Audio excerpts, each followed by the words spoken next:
दोस्तों आज अपनी इस वीडियो में हम बात करेंगे NI एक्ट यानी कि द नेगोशिएबल इंस्ट्रूमेंट्स एक्ट 1881 के बारे में।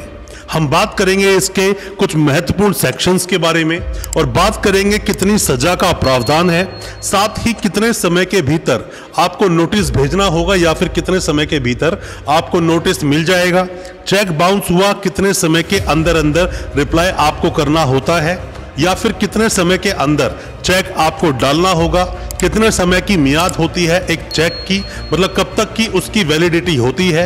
अगर आपके पास कोई चेक है तो कहां आप डाल सकते हैं, मतलब कि उसका क्षेत्र अधिकार क्या बनता है। ऐसे कई सारे सवाल जो आपके दिल में हैं, आज सभी उन सवालों के जवाब मैं आपको दूंगा अपने इस वीडियो के माध्यम से। और अगर आप कोई भी चेक बाउंसिंग का केस हार गए हैं तो उस केस में आगे आप क्या करेंगे उसके बारे में भी आपको मैं बताऊंगा। ज्यादा कुछ जानने के लिए द नेगोशिएबल इंस्ट्रूमेंट्स एक्ट 1881 के बारे में दोस्तों बने रहिए हमारे इस वीडियो के साथ। जैसा आप सभी जानते हैं, हम इसी तरह की लीगल अवेयरनेस की चेक बाउंस पर डिटेल्ड वीडियो आपके लेकर आते हैं और साथ में लेकर आते हैं सुप्रीम कोर्ट के लेटेस्ट जजमेंट्स। ज्यादा कुछ जानने के लिए और अपडेट रहने के लिए, सभी तरह के चेक बाउंसिंग अपडेट्स के लिए हमारे चैनल को अभी सब्सक्राइब करें, साथ में लगा बेल आइकन जरूर दबा दें। दोस्तों हम बात करें द नेगोशिएबल इंस्ट्रूमेंट्स एक्ट 1881 के बारे में तो टोटल इसमें 148 सेक्शंस हैं और टोटल ये 7 चैप्टर्स में दोस्तों डिवाइड है।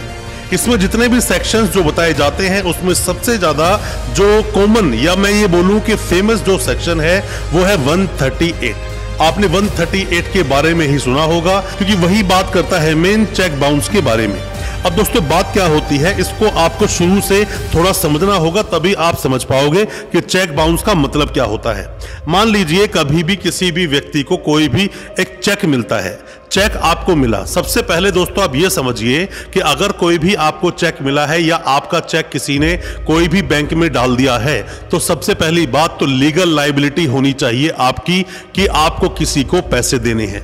अगर लीगल लायबिलिटी नहीं है तो कोई भी कोर्ट उसके लिए बाउंड नहीं है कि आपके पैसे की रिकवरी करा सके। अब मान लीजिए कि आपने किसी को चेक दिया तो चेक बाउंस होने के कुछ रीजंस हो सकते हैं, जैसे कि मान लीजिए कि बैलेंस इनसफिशिएंट हो सकता है, मान लीजिए कि ओडी लिमिट जो होती है वो उसकी ओडी एक्सीड हो सकती है, जैसे कि आपने चेक दिया 50,000 का बट अकाउंट में जो पैसे पड़े हैं वो टोटल 45,000 पे ही पड़े हैं, या फिर आपने जो चेक है उसको स्टॉप पेमेंट करा दिया हो। ऐसा भी हो सकता है कि जो अकाउंट है वो बंद हो, या ऐसा भी हो सकता है जो साइन है वो मिसमैच हो रहे हो, ओवर राइटिंग कर रहा हो। ऐसे बहुत सारे रीजंस हो सकते हैं एक चेक को बाउंस होने में। लोगों की हरकतें होती हैं, पैसा देना चाहते नहीं और कोई ना कोई हरकतें करके चेक को बाउंस करा ही देते हैं। दूसरी बात क्या होता है कि जो चेक की वैलिडिटी होती है कई बार आप उसको क्रॉस कर देते हैं। हालांकि देखा जाए तो बेयर एक्ट बोलता है कि 6 महीने तक की वैलिडिटी होती है किसी चेक की, पर आरबीआई की जो गाइडलाइन आई थी 2011 की दोस्तों बात कर रहा हूं, उसमें साफ साफ क्लियर कर दिया गया कि किसी भी चेक की जो वैलिडिटी होती है वो 3 महीने की होती है, तो 3 महीने तक ही कोई भी जो चेक है वो वैलिड रहता है दोस्तों। अब दोस्तों मान लीजिए कि कोई भी चेक अगर बाउंस होता है तो उसको 30 दिन के अंदर आपको नोटिस भेजना होता है। मान लीजिए कि किसी से आपको 1 लाख रुपए लेने थे, 1 लाख रुपए आपको किसी इंसान से लेने हैं, आपके पास वो चेक है, आपने चेक डाल दिया, बाउंस हो गया। अब बाउंस होने के बाद में 30 दिन के अंदर आपको उस व्यक्ति को नोटिस भेजना होगा जिससे आपको पैसे लेने थे, जिसका चेक आपका बाउंस हुआ है। एक बात आप और ध्यान रखें, जैसे आप मान लीजिए कि जो ज्यूरिसडिक्शन लगता है आपको वो भी देखना होगा कि आपका कोर्ट कौन सा लगता है, कहां पर आप उस चेक का जो केस डालने वाले हैं। हालांकि मैं आगे बताऊंगा किस तरह से आप उसका जो चेक डालेंगे, किस तरह से कोर्ट का ज्यूरिसडिक्शन देखेंगे। अब दोस्तों होता क्या है कि मान लीजिए अगर आपको सामने वाले को परेशान करना है, पैसे लेने ही हैं, जैसे हम लोग दिल्ली से हैं, जैसे हम प्रैक्टिस दिल्ली में करते हैं और हमारा कोई क्लाइंट दिल्ली का ही है और सामने वाली पार्टी भी दिल्ली की है और सामने वाला जो हमारा क्लाइंट है वो बॉम्बे में भी उसकी कंपनी चलती है और बॉम्बे में भी उसका अकाउंट है, तो हम उसको ये बोलेंगे कि आप जो अपना चेक है वो बॉम्बे में प्रेजेंट कीजिए। अगर वो चेक बॉम्बे में प्रेजेंट हुआ तो दोस्तों जो प्रेजेंट जहां पर चेक होगा वहीं पर ही उसका ज्यूरिसडिक्शन लगेगा और वहीं पर ही उसका केस भी डलेगा। तो मतलब दिल्ली के उस व्यक्ति को जाना पड़ेगा अब कोर्ट की तारीख लगाने के लिए बॉम्बे। तो ऐसे व्यक्ति को प्रेशर पड़ेगा और वो पेमेंट देने के लिए बहुत जल्दी कोशिश करेगा उस व्यक्ति को। तो आपको जो जुरिस्डिक्शन है उसका भी ध्यान रखना होता है, क्योंकि जहां भी आप चेक डालेंगे, जिस भी बैंक से चेक बाउंस होगा उसकी जुरिस्डिक्शन लगेगी और वहीं का कोर्ट लगेगा, वहीं पर वो केस चलेगा। क्योंकि 420 मामला दर्ज होता है ऐसे मामलों में, अगर किसी व्यक्ति ने आपके साथ फ्रॉड किया है, ऐसे मामलों में चीटिंग हुई है आपके साथ, तो आपको ऐसे मामलों में एफआईआर का भी सहारा लेना चाहिए।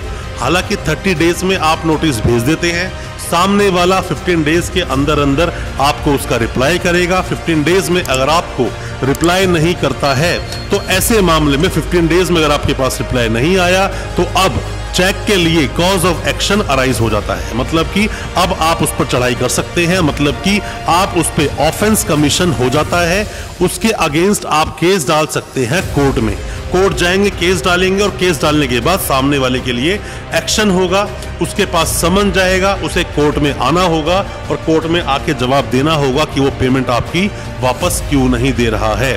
और ऐसी प्रोसीडिंग जब चलेगी दोस्तों, जब भी आप कोई भी नोटिस सामने वाले को भेजते हैं तो आपको कानून के दाव पेचों को ध्यान रखना चाहिए। जैसे हम दिल्ली प्रैक्टिस करते हैं तो दिल्ली में जो प्रैक्टिस चलती है वो प्रैक्टिस सब जजमेंट्स को देखने के साथ चलती है। जजमेंट्स को देखते हुए, साइटेशंस को देखते हुए ही अपना नोटिस तैयार करना चाहिए कि क्या कहा गया है जजमेंट्स में। कहीं ऐसा ना हो कि आपने कोई नोटिस तो बना दिया, क्योंकि बाद में आप जो अपना केस बनाओगे उस केस में नोटिस का भी हवाला देना पड़ता है।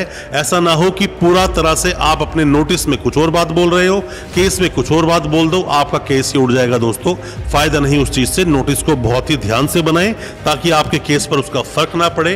और दोस्तों, मान लीजिए कि आप पर कोई भी केस हुआ, फर्जी वो केस था, आप केस हार गए, केस हारने के बाद में आपको सजा मिल गई। 6 महीने सजा हो सकती है, 1 साल की हो सकती है, 2 साल की सजा भी हो सकती है, मैक्सिमम 2 साल की सजा ही होती है। और जो अमाउंट है उसका डबल तक कोर्ट आपको भरने के लिए बोल सकता है और 20% पैसा भरने के लिए पहले बोल सकता है। अपील आप लगा सकते हो, जेल आप जाओगे नहीं। अपील कैसे लगाई जाती है उस पर भी बहुत जल्दी वीडियो लेकर आएंगे, उसमें भी आपको बताएंगे कि आप जेल से कैसे बच सकते हैं, अपील कैसे लगाएंगे अगर चेक बाउंस के मामले में आपको अगर सजा हो गई है। उस पर बहुत जल्दी हम वीडियो लेकर आएंगे और अपील लगाने के मामले आपको जरूर हम बताएंगे।